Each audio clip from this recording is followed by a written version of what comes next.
இருளில் ஒரு குரல்.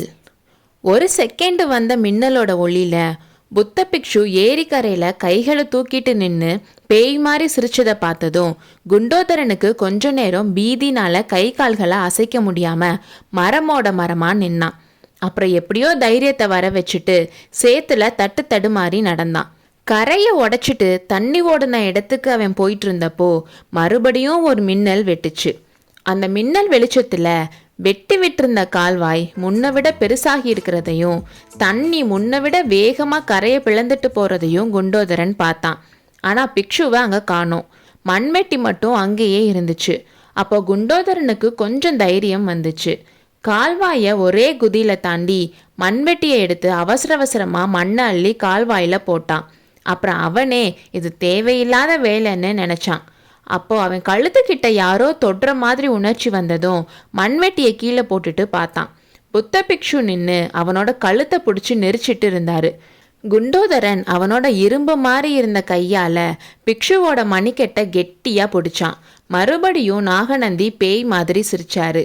அப்பப்போ வந்த மின்னல் வெளிச்சத்திலையும் நிமிஷத்துக்கு நிமிஷம் பெருசாகிட்டு வந்த கால்வாய் பக்கத்திலையும் குள்ள உருவமான குண்டோதரனுக்கும் பெருசா வளர்ந்திருந்த புத்த பிக்ஷுவுக்கும் மல்யுத்தம் ஆரம்பமாச்சு.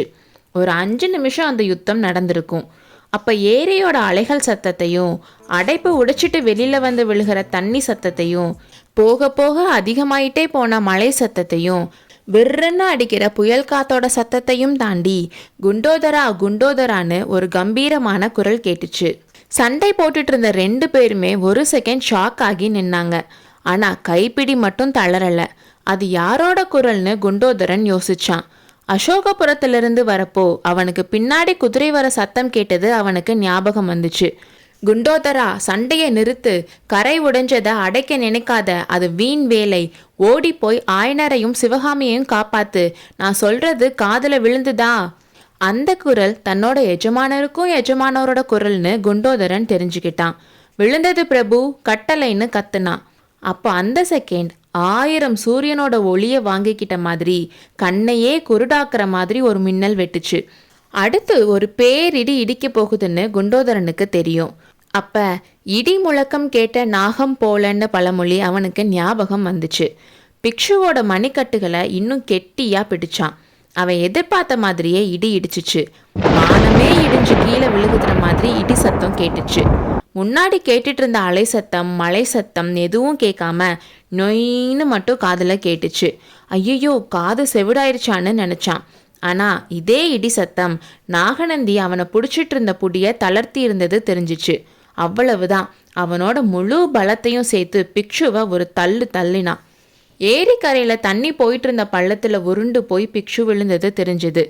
எப்படிடா மின்னல் வெளிச்சம் இல்லாதப்போ நம்ம கண்ணுக்கு இது தெரியுதுன்னு பார்த்தான். அப்பதான் சுத்தி முத்தி பார்த்தப்போ இடி விழுந்து ஒரு பனை மரத்தோட உச்சியில தீ பத்தி எரிஞ்சிட்டு இருக்கு. அந்த வெளிச்சத்துல அந்த பனை மரத்தை தாண்டி ஒரு குதிரை ரொம்ப வேகமா போயிட்டு இருந்ததை பார்த்தான். அந்த குதிரையில போறவர் தான் கொஞ்ச நேரத்துக்கு முன்னாடி நமக்கு குரல் கொடுத்தாருன்னு தெரிஞ்சுக்கிட்டான். ஏரி பக்கத்துல ஒரு மரத்துக்கிட்ட பிக்ஷு வந்த குதிரை கட்டியிருந்ததையும் பார்த்தான். அதுக்கு மேலையும் வேற எதையும் பார்க்கவே விரும்பல. உடனே அந்த குதிரை இருந்த இடத்துக்கு ஓடுனான். மரத்துல இருந்து குதிரையை அவுத்து விட்டு அது மேல ஏறினானோ இல்லையோ, பனை மரத்து வெளிச்சமும் அணைஞ்சிருச்சு.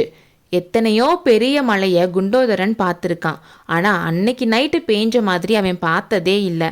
ஏரி உடைப்புக்கும் இந்த பெரிய மலைக்கும் பொருத்தம்தான். நல்ல நாள் பார்த்துதான் நாகநந்தி திருப்பார்கடலை வெட்டி விட்டுருக்காருன்னு நினைச்சான்.